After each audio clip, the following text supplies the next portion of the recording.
Did you want to perhaps finish by summarizing how not the same Islam's God and the Christian God are? Yeah, let me do that and also talk about sharing faith with Muslims as well. So I think it's really important to understand that God loves Muslim people and he has a heart for them. And many of them are reaching out to God, but they're finding the God of Islam and not the God of love.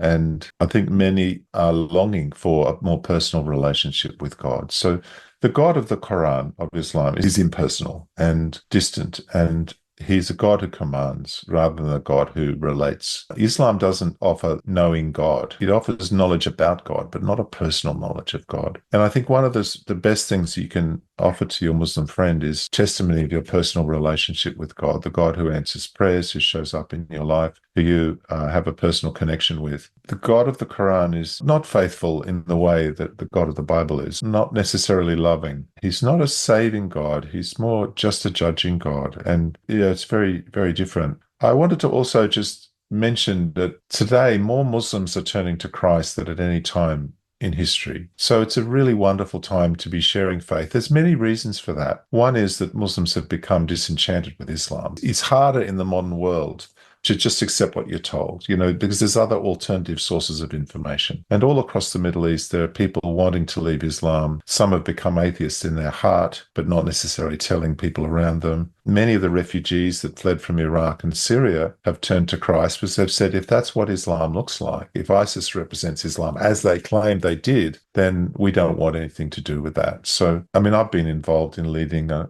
community of Iranians who turned to Christ, and we baptized more than 150, and such a passion and a desire to know God and to know Christ. So I think it's a great time to share the love of Christ with Muslim people. Muslim people who come to Christ do so for a number of reasons. One is they're disenchanted with Islam.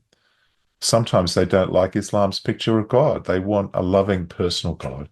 Sometimes they're moved by meeting Christians and seeing the love that exists between Christians. I've seen that with the Iranians, that visitors would come and they've said, we've never seen people like this.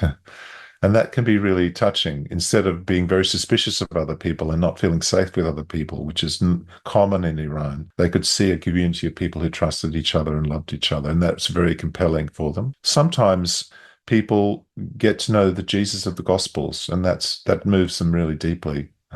And one young man, he'd become a Christian, and I said, it was from an Iranian background. I said, how did you become a Christian? What did it for you?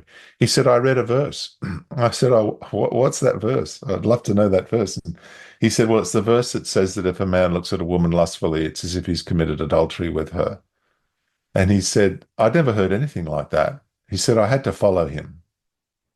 And so Jesus' life and his example, what he did and said, is very moving for people. And if you can share that, read the Gospels with your Muslim friend, that's a good thing. Also, God is answering prayers. People see miracles happening in their lives, lives changed. We've seen lots of miracles of people coming to Christ, people being healed. So pray for people. Tell them, look, I'd like to pray for you. Is that okay? And see what God will do. Some are moved by the Bible's message of the love of God. Some are having supernatural encounters. They're being set free from evil spirits or set free from oppression that's been troubling them. So I think it's good to realize that God is really at work. He's calling the people of Islam to know Christ. And that if you can really, by the power of the Spirit, love Muslim people, reach out to them, make them your friends, share your love of Christ with them. Don't be ashamed or embarrassed about that.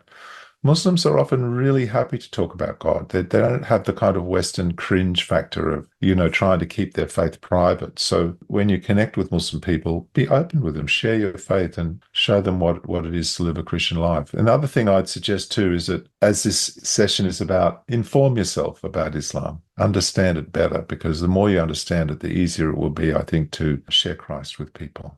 Mm-hmm.